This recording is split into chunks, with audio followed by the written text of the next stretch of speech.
Mario Suzuki. Ang next review ko is yung ating Grand Vitara.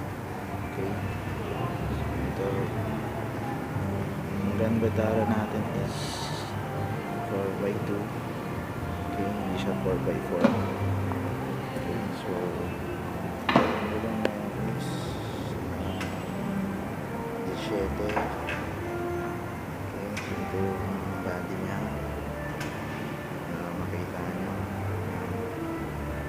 Okay, ito natin. So ito yung spare tire. Okay, yan, nailangan ng konti. Makita nyo. Okay, ito tayo. So ito sa likod. Okay, pasok tayo. Makita natin yung loob niya, yung mga function. So ito, papasok natin. Okay, power window. Okay, so open, close natin. So ito yung manubela niya, may adjustment na sa radio, mga volume tuner. Okay, so ito yung dashboard, aircon, automatic transmission siya. Ito yung sa para sa lighter. So dalawa yan. Okay, so ito nalagyanan ng soft drinks.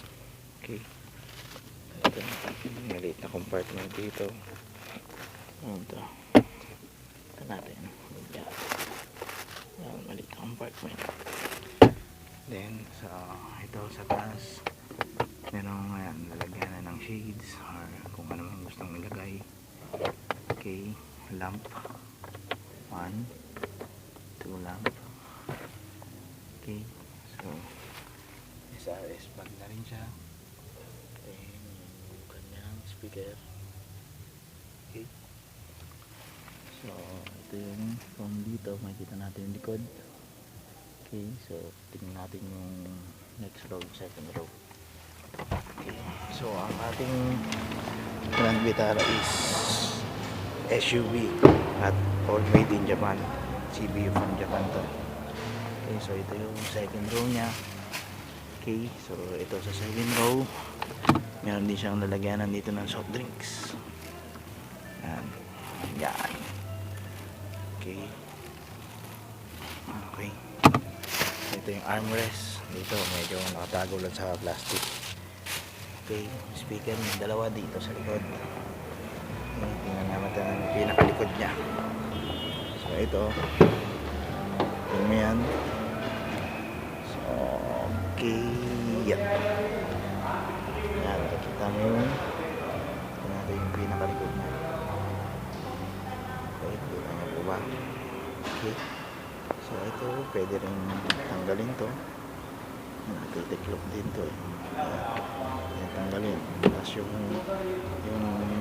second row pwede rin siyang i-fold. Okay, so yan. Okay, so yan lang po ang ating close the door. Okay, so yan po ang ating maising review ng ating Suzuki Grand Vitara.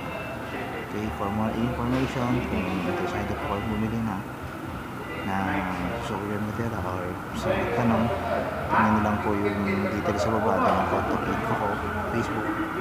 Okay, so thank you. See you sa next Suzuki car review.